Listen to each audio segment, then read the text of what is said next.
Let's take a look at number 6.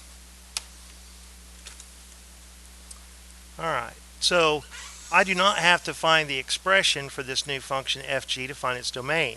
I can find the domain of f, I can find the domain of g, and intersect the two domains to be the domain of this product fg. So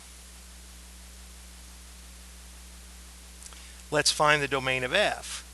4 minus x squared has to be greater than or equal to 0 because the domain of any function is the set of all real numbers excluding any values that cause division by 0 or excluding any values that cause us to take the square root of a negative number. We don't have any variables in the denominator. We don't have to worry about division by 0. We do have a variable underneath a radical, underneath an even root. So we're concerned if that's ever negative. So we want it to be 0 or positive. To solve this quadratic inequality, we factor the expression. You know what? It would probably be easier for students to see if we multiply both sides of this equation by -1, what's going to happen?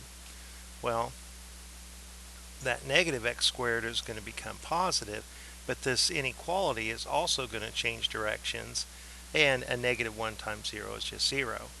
So if I factor this, if I put in -2 and +2 as boundaries, to determine whether to shade or not to shade, we look to the inequality here. If it's underlined, if it contains an equal part, we shade. If it didn't, we would leave it as hollow circles. Now that defines our number line into 3 regions.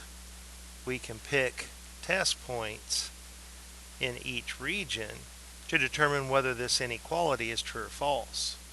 So when x is equal to -3, what happens when we substitute in x equals -3 into this inequality? We get a negative number, and times a negative number, that's positive, and positive is not less than 0. That's a false statement. What about when x equals 0? That's going to be 2 times the -2. That's -4. -4 is less than 0. That's a true statement. So we're going to shade between -2 and +2. When x is +3, you can see that you have a positive number times a positive number, and that's going to be positive, and it's a false statement to say that it's less than or equal to 0. So we're not going to shade in region C. So we're only going to shade in B, which is between -2 and +2. So I know it's a lot of work, but if you know how to break it down, it's not hard to factor a difference of squares. It's not hard to plug in numbers to determine whether a product is positive or negative, and then to shade or not to shade. What's hard is to put it all together and to understand what it means. The domain of f is from -2 to +2. Alright, so let's come over. We have another inequality to solve, but this one will be slightly different. I'll show you why. We want x squared minus 1 to be strictly greater than 0 because it's in a denominator. We cannot say also equal to 0. Taking the square root of 0 is fine, but dividing by 0 is not allowed. So let's factor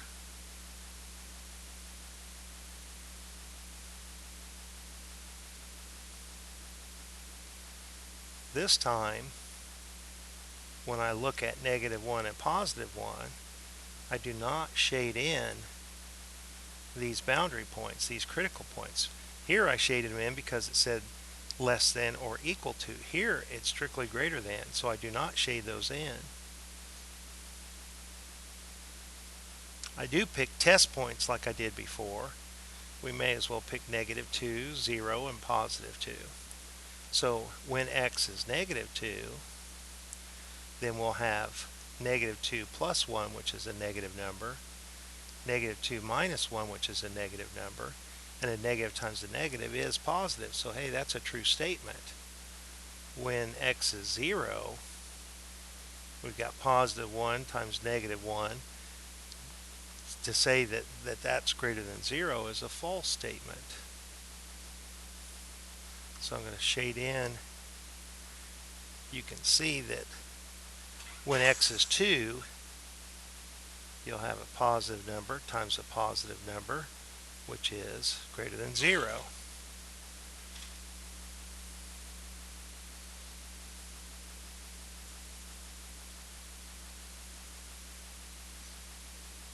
So we have the domain of G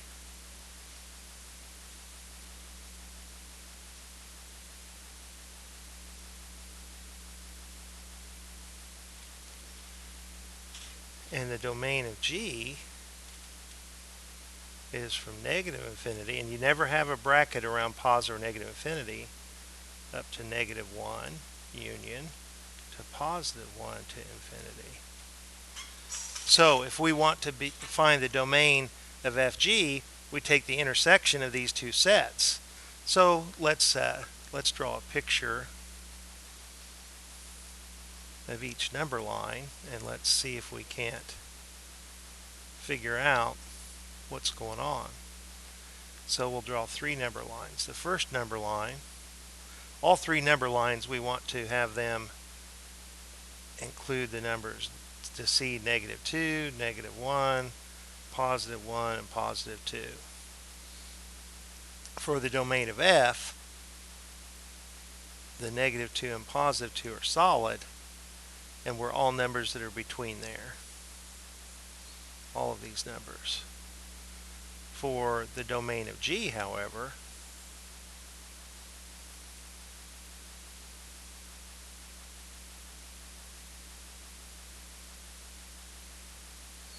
we exclude -1 and +1, and we're all numbers to the left of -1, and all numbers to the right of +1. So to be in the domain of the product FG, you have to be in the intersection. You have to be in both sets. So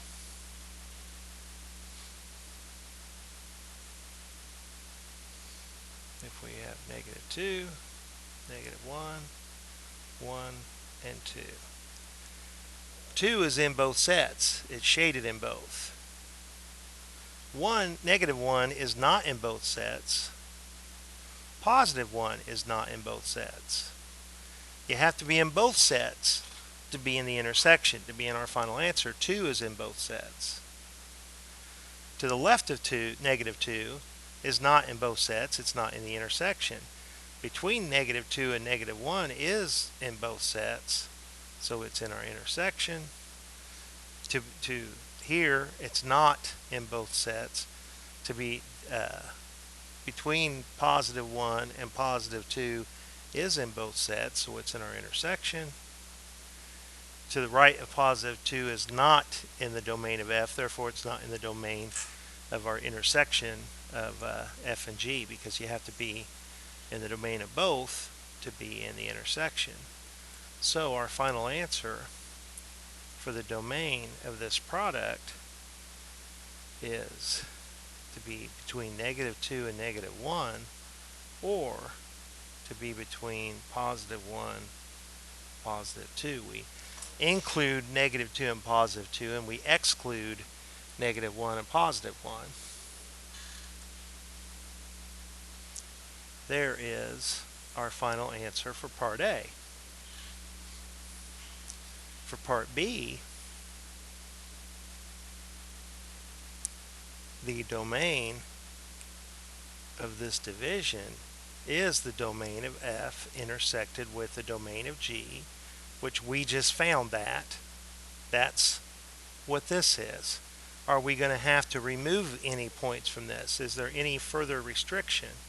Well, we have to look at the denominator g of x and exclude any values that would cause it to equal 0. Alright, so g of x is negative 1 over x squared minus 1. Since that numerator is always constant, g is never going to be 0. So I don't have to change this. We don't have to include any further restrictions. We can use this answer to be in the domain. So we include negative 2 and positive 2. We exclude negative 1 and positive 1. It's the same answer. Our answer in B happens to be the same answer as in A. It will not always be the same though, right? Alright, so let's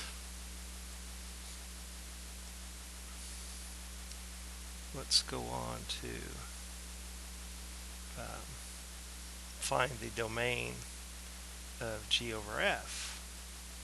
Well, it's the domain of g intersected with the domain of f. We found that in part A.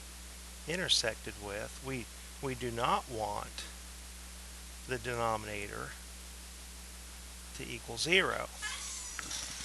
So we temporarily set it equal to 0. If we square both sides, if we factor,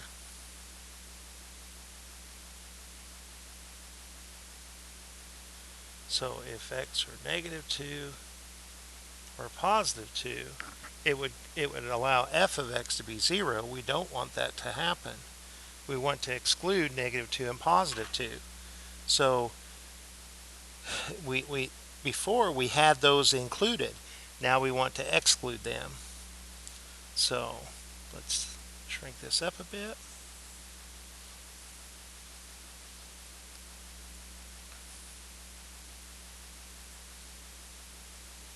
We do not want negative 2 to be in the domain. We do not want positive 2 to be in. We know that the intersection included negative 2 and positive 2. Now, with this added restriction, we exclude negative 2 and positive 2 from our domain. There's our answer for part C of problem 6. Hope that helps.